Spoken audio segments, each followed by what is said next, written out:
It's time to roll up the sleeves, ladies and gentlemen, because there's some big breaking news and we got to talk about it. Cody Rhodes has officially left All Elite Wrestling. It has happened. He is done so. He is out of there. Himself and Brandi, the Rhodes, are gone from AEW.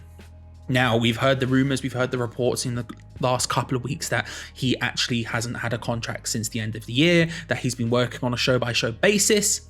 Turns out that's true, because on AEW's Twitter account, Tony Khan's been tweeting out statements. Cody himself has been tweeting out statements.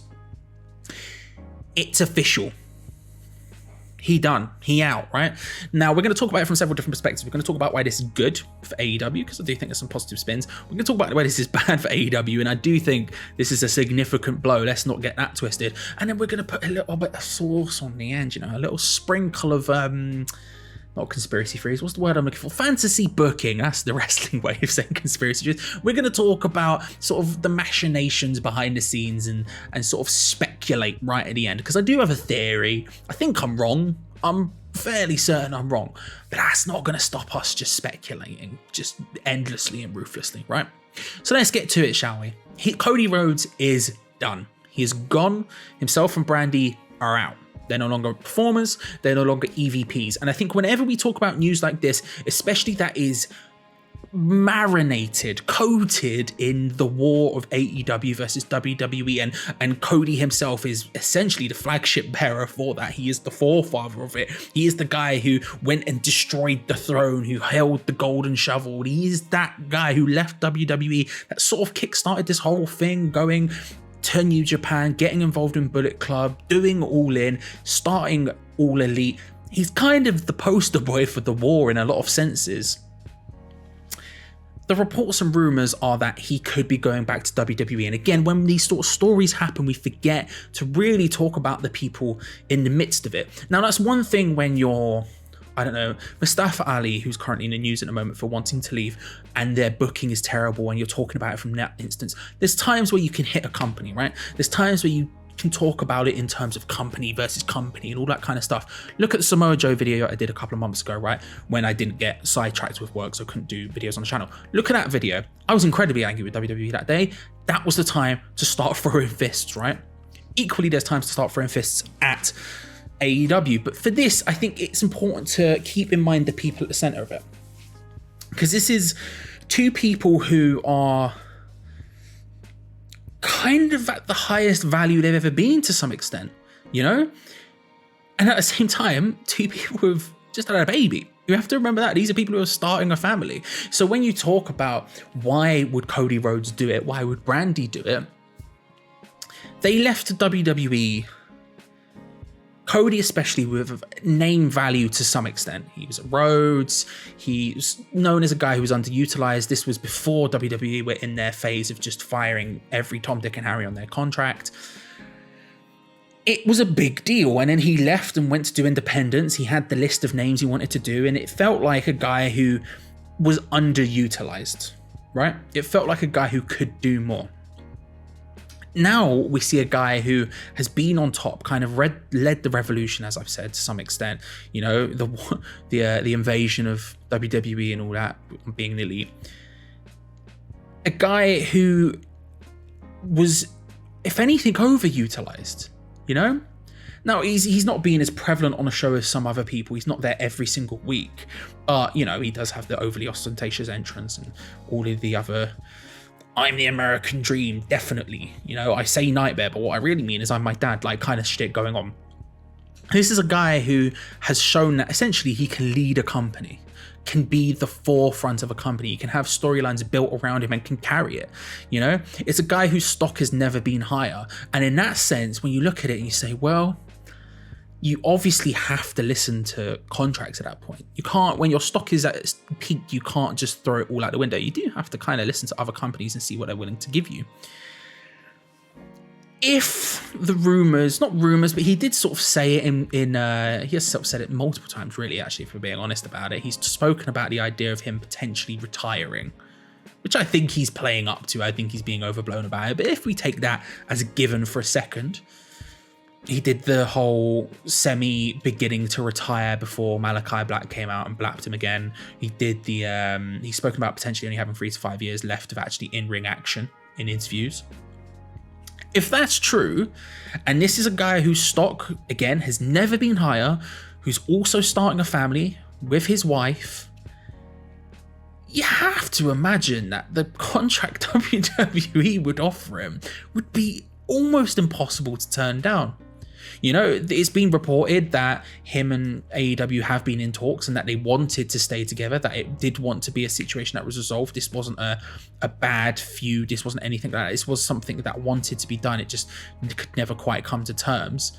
You'd imagine the terms from the opposition are enough. WWE would love to have Cody Rhodes. Don't get me wrong, this isn't the first official AEW defection, if you want to word it that way. You know, B. Priestley's wrestled on NXT UK. You know, there are wrestlers who have been featured in AEW to lesser and more degrees who have existed, who have gone on to wrestle in WWE at some level. But this is the first big name. This is the first Dynamite every week performer who has done that. This is the first shot across the bow in terms of stealing someone from the other side backwards. You know, not someone going from WWE to not someone going from WWE to AEW. This is someone going the opposite direction, and that's worth a lot.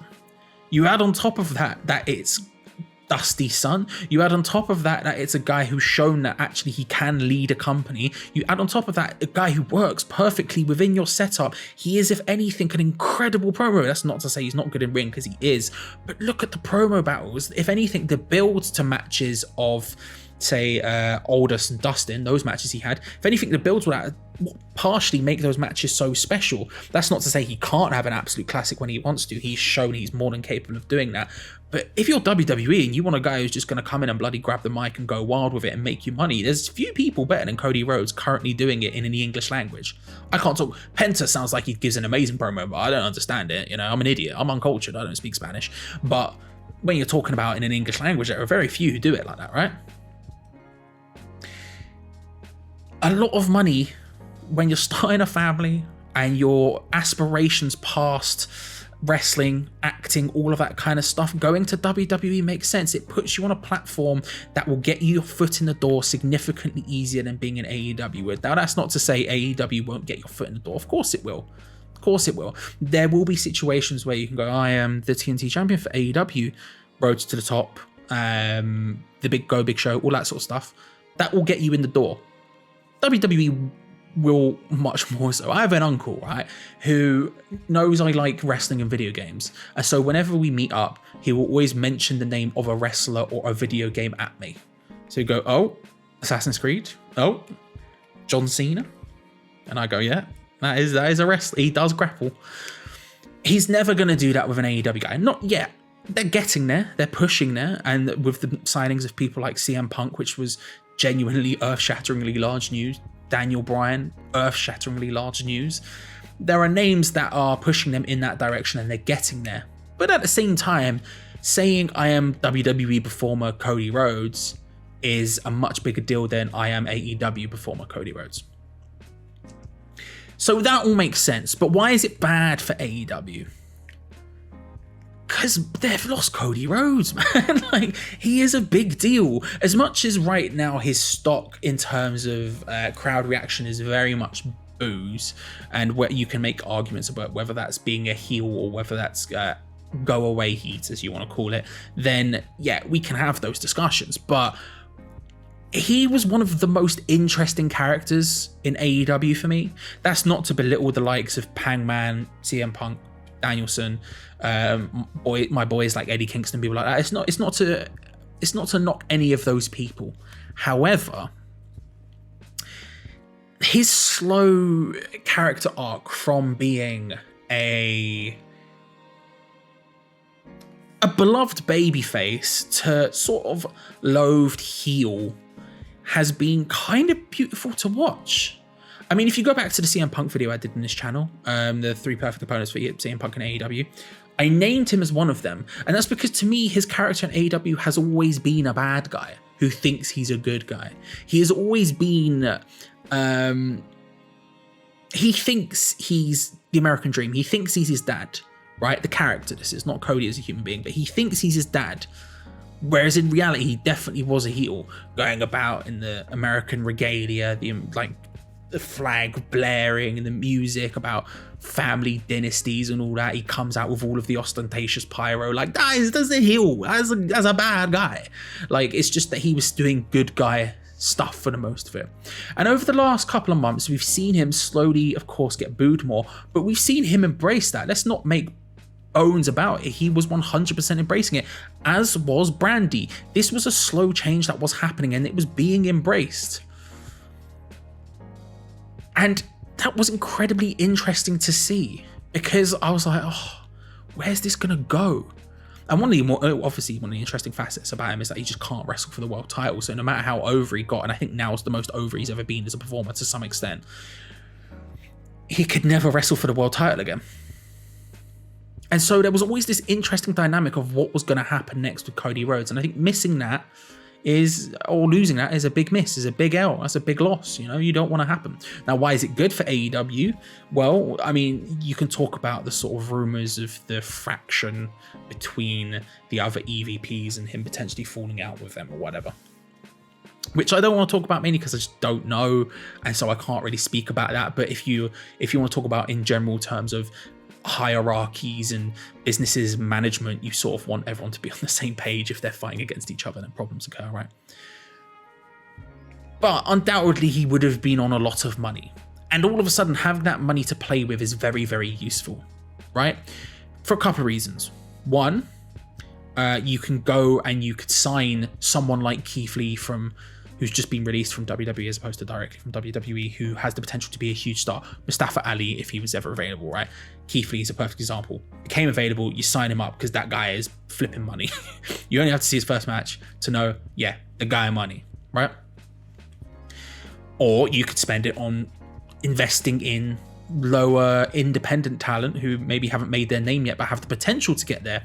MJF, Darby, Britt Baker was on that level. There was people who were on that level who they signed at the beginning who are now much larger deals. Sammy Guevara, much larger deals, right? I'm trying to avoid saying pillars, but you understand what I mean. You can get people who can grow into that. And finally, you can use that money to fortify contracts that already exist. We are at a point in AEW now where those first contracts that were handed out are starting to come up. Joey Janela spoke about it recently on a podcast, the idea of he doesn't really know what's going to happen with his contract yet. There are a lot of people who were signed at the beginning of the company who are OGs, whose contracts are coming to an end, and you can all of a sudden have a bunch of money to play with to basically re-sign those people, to give them wage increases or whatever it might be, just to make sure you can keep those people, be it the EVPs, be it the Young Bucks, be it Kenny, be it Jericho, be it Sammy, be it MJF, although he's determined to let everyone in the world know when his contract comes to an end, 2024. You can use it to fortify those deals, and make it so we don't have a situation where it's coming to an end. Because they've undoubtedly re-signed people already. It's just a case of, there are some who are coming up. So all of a sudden you have that money to play with.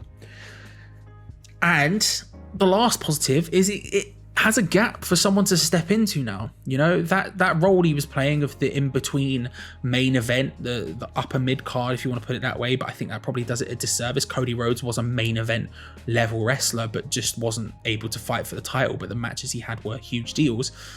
All of a sudden you have a space for someone to do that. And as much as it sucks not having Cody Rhodes, they have a hell of a roster who could probably fill in that gap. They have a lot of people who could do that, a lot of people. And it gives space for the young talent to grow into that space as well. Because that's one of the things, for example, in football, I always get frustrated about. And I'm going to take a very brief 20-second tangent into football. I apologize, it's sports. I know, we'll get through it together. When you have a senior footballer who is maybe towards the end of their contract, towards the end of their tenure at a club, maybe towards the end of their tenure at a top level, if you support a Premier League club like I do. And then you have a young 20, 21-year-old footballer who needs the opportunities to play, but can't because you have this 37-year-old guy who's knocking about. It frustrates me because you can't get to that level without being given those chances. You're not going to become a main event level wrestler unless you get to wrestle in main events. That seems stupid to say, but would Jungle Boy feel anywhere near as big as he does now if he hadn't had opportunities to fight for titles? Would MJF feel anywhere near as big as he does now if he hadn't had feuds with Cody and Chris Jericho? Removing Cody is obviously a loss, but it does have a vacuum effect where you can have people use that opportunity to become bigger. And that's the thing with AEW. You have to constantly sort of churn and grow. If you want to get to that top level, there are obviously pieces you want to vitally keep at all times, but you do need to have pathways for people to sprout and grow. And that's one of the arguments that always gets said about, people like, say, Joey Janela or Brian Cage or whatever, who aren't being featured weekly on Dynamite or Rampage. You need the room for people to perform on those shows, and removing Cody Rhodes from the equation to some extent allows that. Hook. There you go. I've convinced half of you there just by saying one word: hook. And let's end it with a little bit of sauce, a theory, let's say. And before I say it, I think I'm in the wrong. The only reason I'm doing this video now is because I was looking at, for example, Sean Ross Sapp's reporting on it. Someone who I trust, him and Fightful, they do an incredible job. I trust them implicitly in these matters, and they are very adamant that this is as real as it gets. He has 100% left. That's not to say he can't re-sign at some point, but it's done and he's not going to be there, right? But before I'd seen that, and to some extent now, it just feels like a work, doesn't it? And I know, again, you're playing slightly into the whole AEW, WWE stuff, but this is a guy who left so angrily, so explosively, he said nice things about people there, but he said so many bad things about it, He was Stardust, and it feels weird that he could be going back there. If you'd said to me he was leaving to pursue other opportunities such as acting, hosting, whatever it may be, I would be like, yeah, okay, I could believe that. I could back that. Him leaving with the reports swirling that he's probably on his way back to WWE, or likely to be on his way back to WWE, wild to me. And that's the bit I don't believe, and makes me think that my theory is true. I don't think it's true, but it would lead me to believe that. And here's the theory. I'm going to lay it out for you now, and then we're going to end the video. So subscribe, like the video, all that good stuff. Thank you. There's much more to come. It's all coming up now. My work is subsiding. I've been doing a bunch of work at the Olympics and other places and stuff. So I've had a lot of stuff going on. So now we're going to start to see pick up in videos again. Subscribe, make sure you don't miss out. Here's the theory. I'll lay it down and then we'll just bust out. He's been slowly turning heel, and the crowds have been receptive to it. If anything, they've been the driving force of it. More and more boos constantly happening, him becoming more and more of a nuisance towards the fans. And despite being this hero face in his head, he's been a heel, right? But he's always had that thing hanging over his head that he's not allowed to fight for the world title. So what if you announced he was leaving? If you announced Cody was on the way out, you were like, right, he's done, it's happening, he's not sticking around. Cody Rhodes is no longer here with AEW. You let him go off, relax, take a couple of weeks, month, 2 months off, summer punk type vibe, just let him head out, do some things. Do some indie shows, maybe fight Cardona for the championship, NWA and all that, who's just won the NWA championship. Congrats. And all that sort of stuff. Congrats. Like he cares what I think. You understand what I'm saying. Maybe he goes and does some stuff like that. And then, maybe after, say, Revolution, when Hangman defends the title against whoever, and Hangman defends it, what if Cody Rhodes appeared? What if he took out Hangman? What if he lifted up the belt? What if he claims that he's re-signed with AEW, and because it's a new contract, he now could fight for the title? There's maybe a clause in it or something. What if he then went on to beat Hangman for it? They like to do long-term stuff in AEW, and one of the things I've enjoyed about their main world title is being able to see sort of the steps of who's the next big name to win that title. Tony Khan has spoken about the idea of you only put the belt on people who are hot enough. You don't have the belt make someone, you have people make the belt. So you don't want to put it on someone who isn't hot enough to hold that belt. Cody Rhodes right now is probably a big enough heel to hold any championship he wanted. Him coming back, going against the rule that he set for himself, that he could never fight for that world championship, and winning the world championship as a heel, but a heel who still thought he was a good guy. Money. I'm gonna say it, money. That's the theory in the back of my mind. I can see it. Do I believe it? No. Or do I?